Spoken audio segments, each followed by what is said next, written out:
2027 ലോകം അവസാനിക്കുമെന്ന ഒരു ചിന്ത പരക്കെ പലർന്നിരിക്കുകയാണ്.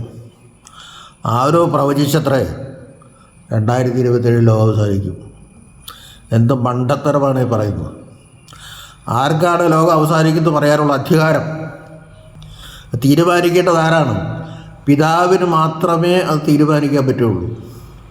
പുത്രന് പോലും അറിയില്ല എന്ന് പറയുമ്പോൾ ഒരു ജ്യോതിശാസ്ത്രജ്ഞനോ ഒരു പാത്രവർഗീസനോ ഒരു കാതോലിക്കായ്ക്കോ ഒരു സന്യാസി വര്യനോ അല്ലെങ്കിൽ ഒരു മത നേതാവിനോ പണ്ഡിതനോ വേദശാസ്ത്ര വിദഗ്ധനോ ആർക്കും ഇത് പറയാൻ പറ്റില്ല.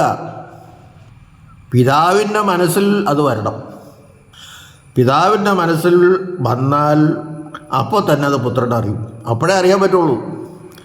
വചനം പിതാവിൻ്റെ മനസ്സിൽ ജനിക്കുന്നു, അത് വാക്കായി പുത്രൻ വെളിപ്പെടുത്തുന്നു. അതാണ് പിതാവും പുത്രനും തമ്മിലുള്ള ബന്ധം.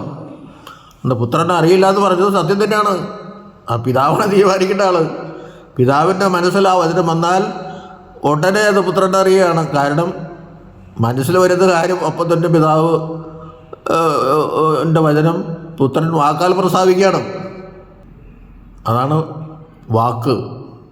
പിതാവിൻ്റെ വചനമാണ് പുത്രൻ എന്ന് പറയുന്നത്. അപ്പോൾ പിതാവിൻ്റെ മനസ്സിൽ വരുമ്പോൾ അപ്പോൾ തന്നെ മനസ്സിലെവിടുത്തൊരു കാര്യം നമ്മൾ പറഞ്ഞാലും പറഞ്ഞില്ലെങ്കിലും എഴുതിയില്ലെങ്കിലും അത് എഴുതിയ പോലെയായി, പറഞ്ഞ പോലെയായി, അപ്പം തന്നെ പറഞ്ഞ പോലെയായി. ഒരു അല്പം ഗ്യാപ്പില്ല. ഇപ്പോൾ പിതാവിൻ്റെ മനസ്സിൽ ആ കാര്യം വന്നാൽ ഉടനെ പുത്രൻ അറിയുള്ളൂ. പിതാവ് തീരുമാനിക്കാതെ ഇവിടെ ഒരു ലോകാവസാനം ഉണ്ടാവുകയില്ല.